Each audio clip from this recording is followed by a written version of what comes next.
What is up, guys? It's Nate, and I am bringing you a very long overdue look at my personal rig. Now, I talk about my personal computer quite a bit in my tech videos, or not even in my tech type videos on Bouncy Snipe, or now this is on the tech channel, or in my just in videos in general. I talk about this, but I've never shown it to you guys.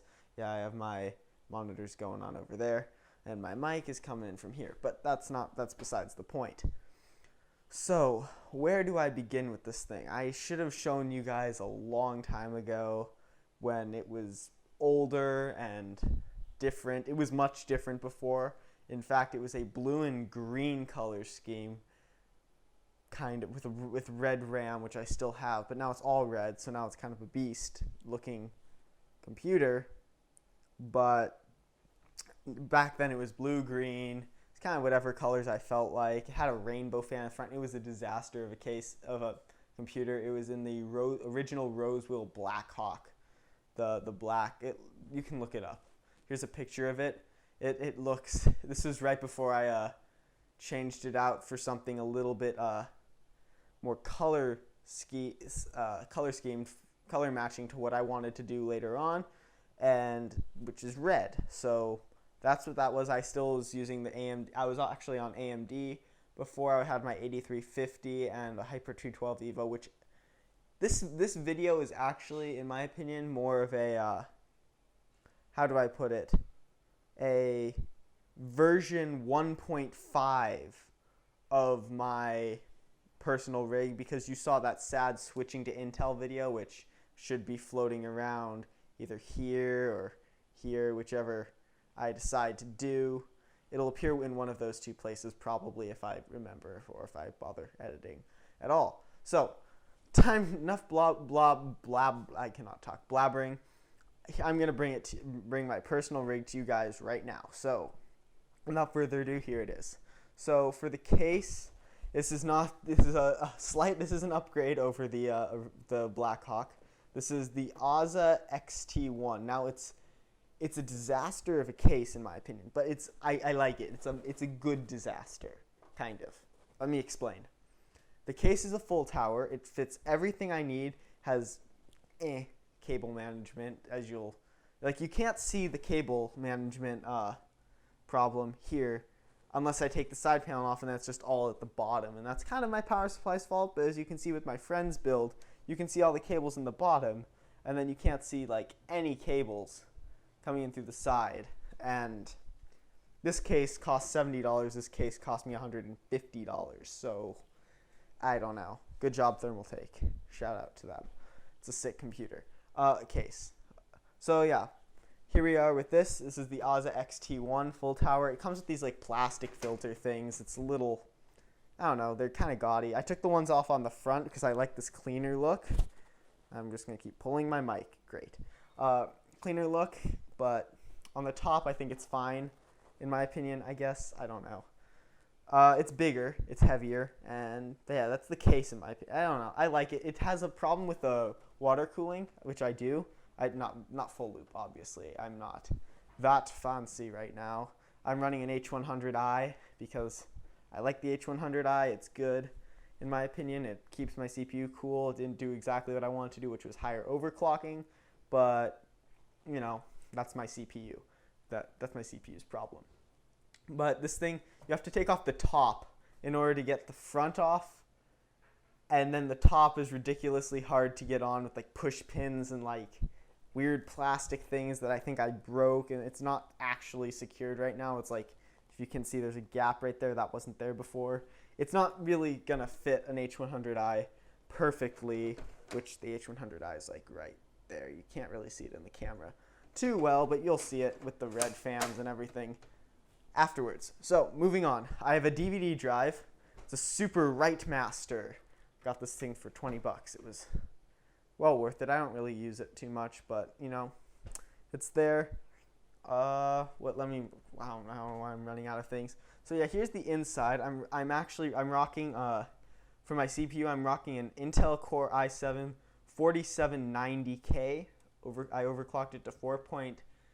I can get it. Okay, here's the thing with that. I can get it to 4.6. I wanted to get to 4.7, can't get to 4.7. I got it to 4.6, but I tuned it back to 4.5. Now I know it turbos up to 4.4, so you might be like, oh, this isn't really that great of an overclock. But to get to 4.6, I had to enter 1.31 volts, and I got to 4.6. And the temperatures were fine, but I just didn't want that much voltage going through my CPU. So I tuned it back to 4.5 gigahertz, which is plenty fast for me. I can get it faster if I really want to in the future, but I want the CPU to last me a couple of years. Like, not just 2 years, I mean like 4 years at least. I want the CPU to have the capability of doing that if necessary.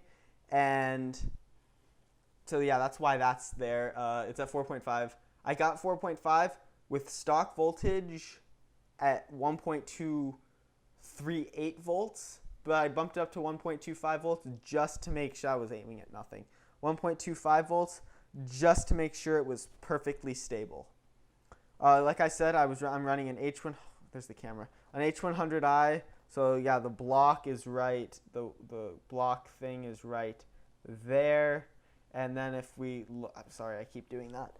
Then if we look up at the top, you'll see the two Corsair fans, which are connected to the radiator, which is giving me epic performance that even under full load, I'm never exceeding the 55, 56 degrees, which is freaking awesome. Love that. For the fans, just in general, I have an AF120 there, an AF140 there, two SP120 red LEDs at the top with the radiator, and whatever this ASA thingy is here. That's just an ASA red LED fan. This thing came with a 240 millimeter red LED fan that I completely removed because that thing was a disaster and it was loud. For the motherboard, actually, I'm going to be right back, and the side panel will be off, and then it will be easier for me to show you the internals of the case. So be right back, guys.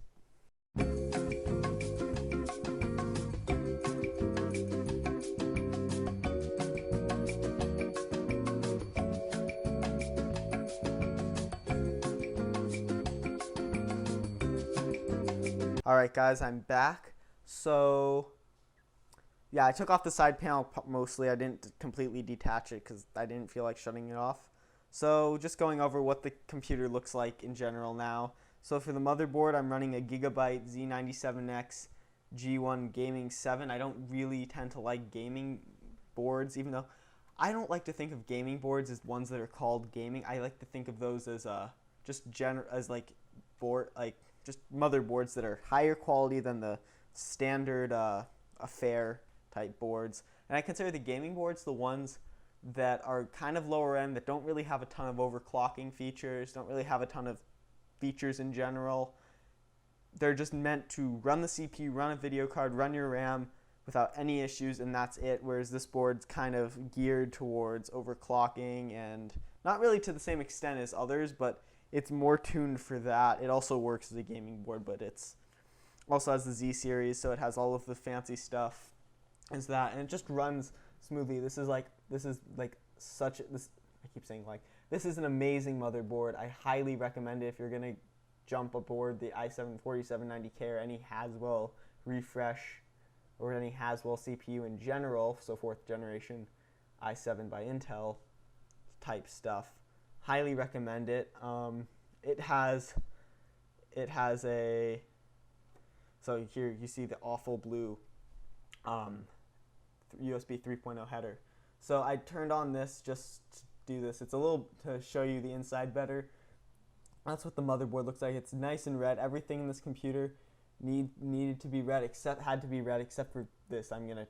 That's part of my plan to upgrade, which I'm gonna talk about very soon. So the motherboard's phenomenal, runs great. I have 16 gigs, changing subject, 16 gigs of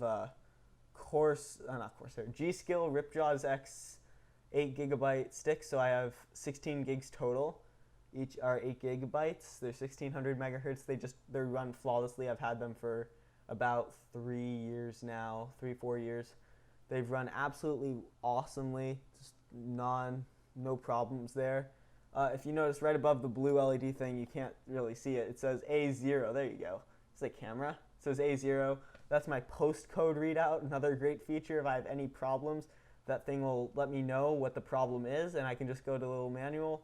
It'll tell me what the postcode will show up on there, and the manual will just tell me what the problem is. So no more beeping, and it's really easy to see what any issues are. I haven't added my NIC in yet. That will be going down here into one of these slots. My Intel Gigabit NIC will go in there. That's like my Ethernet port. I have one on here. It's a Qualcomm Killer E2201, I believe it is, or it's a 2200 series. So it's a either a 2201 or a 2205. Can't really remember. I think it's 2201. So my graphics card is actually getting updated soon. So that's why I'm kind of doing this build guide now, this build log now, is because this video card, the 660 Ti, is actually going to be going soon. So on order is my GTX 980 and a custom modded backplate. So you see how there's like you can see all like the transistors and memory, all the memory on board, and the GPU itself right here, all showing. No, you won't be able to see that on the new card because I ordered I contacted a company called V1 Tech, so I'll let you know how they turn out. I'm pretty stoked. I've used them before. Yeah, I called them up. Well, I emailed them. They made me a back plate, and it's gonna be sick. So I'll do an update when I'm installing that in a couple of days. What else? H100i, I've been over that. Power supply. We have a, looks dusty. It looks nicer in person, but yes, it is a little bit dusty. I have to clean that again. It's an EVGA NEX 750G. They do not make that anymore. So, yeah, guys. They have a new version of it. They have a 2.0. You don't have to worry. They have a 2.0, and it is awesome, and I love it, and it's a little bit on the louder side, but what you gonna do? It's super reliable. I plan on getting another EVGA power supply later on. I've used basically only EVGA except for this computer over here where I went with an XFX. Awesome. I also like XFX. They make good, decent power supplies. I'm not really a fanboy, but yeah, you know, that's what's happening. So for the storage, I haven't talked about storage yet. I'm running, currently I have 2 hard drives in here. I took out my other one because it was giving me issues. So I have my Western Digital black 1 terabyte, my Western Digital blue 1 terabyte, and down in here I have my not mounted, just kind of floating here SSD that's just sitting there, and that's terrible. It just kind of floats there. That thing is awesome. It's my Crucial M500 256 gig, 240 gig SSD. It's a great SSD. It was budget friendly, but I think I'm gonna be updating it soon, just because it's a little bit older now. It's starting to. I'm afraid it's gonna die. I do use it quite heavily, not for video editing, but I do tend to send a lot of files back and forth on it, and so I think it might die soon. I'm gonna probably switch to. I'm really liking the HyperX Savage drives now. It's those things look epic, and I'm thinking of getting a 512 gig variant to go with that. So what's the plan for the current time frame? So what I'm doing next is I'm gonna upgrade my video card. I've already said that. These cables right here, I actually have some I got some new cables from EVGA. They are nice and red, just all red. Come on. Oh, maybe I have to turn off the flash. Oh, no, you can see it. If I don't aim the flash at it. Yep, no, I'm turning off the flash. There you can see they're all red right here. The computer looks much different with all the lights off. It's like eerie. Yeah, so they're all red all the way up to the wire. So I have 2 of those because the new video card, I know it's a GTX 980 MSI gaming 4G by MSI. Hopefully it's gonna be beast. It'll be beast compared to the 660 Ti, I can guarantee you. Just to make it a little bit cleaner so you don't see this, I have these extra 2 pins. that won't be a problem. I have another one of those things, so this random coloring will go away. I can't really do much with this at the moment. I'm planning on getting a 24-pin extension possibly. That's black and red with that, so that'll be cool. I'm gonna take this while I'm upgrading, and I'm going to electrical tape that black, so that won't be blue anymore. What else am I planning on doing? Yeah, I said SSD. For now, that's what the plan is. I have to throw in my Ethernet card just for slightly better performance. It doesn't really matter nowadays, but because there's pretty high-end ones anyway. Like the Killer E2201's pretty solid for a NIC. But that's about it, guys. I just wanted to introduce you to my personal. Oh yeah, one of my favorite features. This thing right here is all lit up. It's so nice. Gotta love lighting up. Power button. Yeah, this is just taste. So yeah, that's what the system looks like when it's when it's just sitting here. Looks pretty ballin'. And so yeah, guys, that's what it is for now. I'm just running a single 1080p panel, planning on upgrading to either 1440p, 60 FPS, or going with a 1080p 144 Hz G-Sync beast. And then I have my little tiny thing with, of course, Project Skynet's Project Skynet wallpaper, because that is actually the name of this system, is Project Skynet. If you aren't following me on Instagram, that is what this computer is going to be called. Well, it is called that now. So Project Skynet, pretty awesome. I might paint these black. So yeah, guys, that's the plan for right now. So I've introduced you to my system. Please focus. Or yeah, there you go. So yeah, guys, that's my system for now. It's always changing. It's never gonna stay the same for very long. But yeah, thank you guys for watching. If you like this video, like it. If you dislike the video, dislike it. And I guess that's about it. I mean, it's pretty beastly.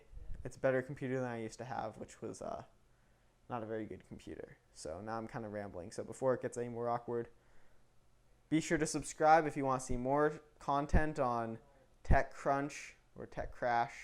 TechCrash, I think this is what the channel's called. It's new. It's whatever it's called at the moment. Yeah, guys, thanks for watching, and I'll see you guys in the next video, which is hopefully coming very soon. So stay tuned, guys. So long.